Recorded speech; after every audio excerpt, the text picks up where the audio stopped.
All right, YouTube. Once again, it's Kennard Vernon Stewart here for the podcast, talking Auburn football. It's actually one of the first carcasts that I've done in a while.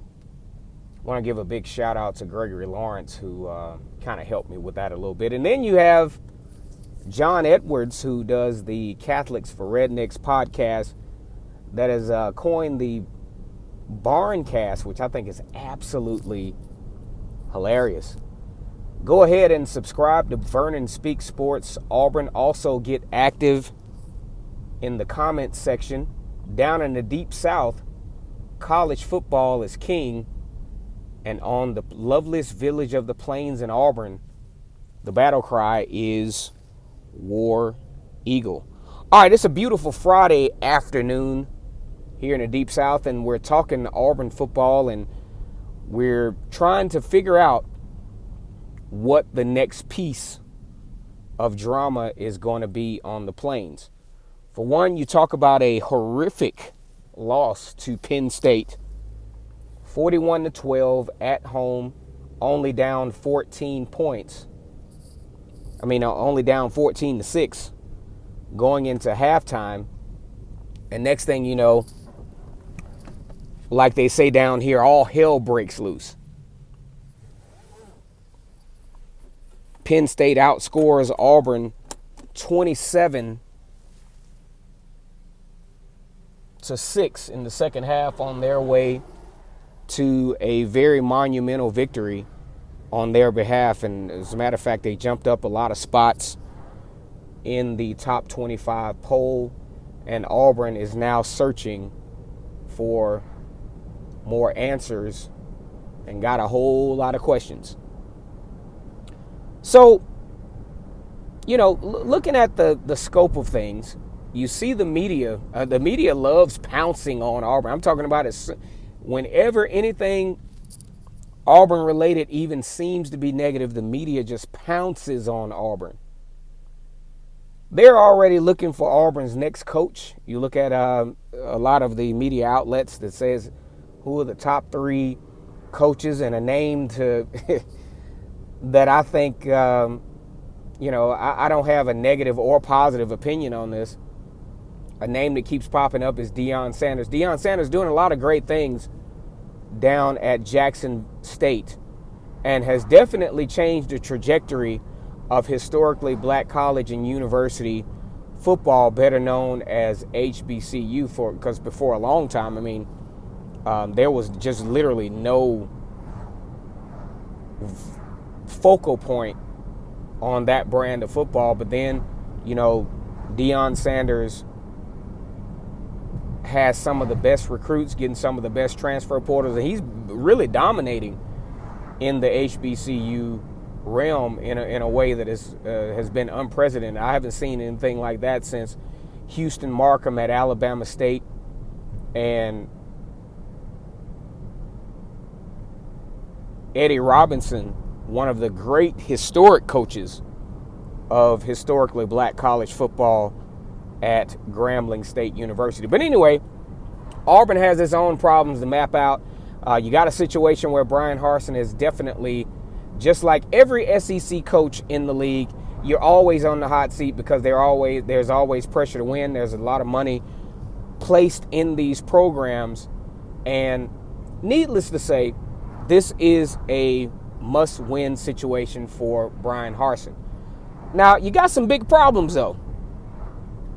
You got 2 quarterbacks that, one was a starter at LSU and eventually a starter at Auburn, in TJ Finley, who, for all intents and purposes, won't be available this weekend. Number 2, you got Zach Calzada, who all through the summer was presumed to be all but the starter at Auburn, still nursing some type of injury. And it leads to a lot of questions as it relates to Bryan Harsin and his recruiting. Like, you recruit a guy that's the shoulders hanging off the sling. I think we're starting to get into the decision-making process of Bryan Harsin, and I don't think a lot of people are pleased. Me personally, I have no problem with Bryan Harsin. A lot of folks, especially true Auburn champion and some of the other subscribers, will say that I had a problem with Gus Malzahn, which I absolutely did not.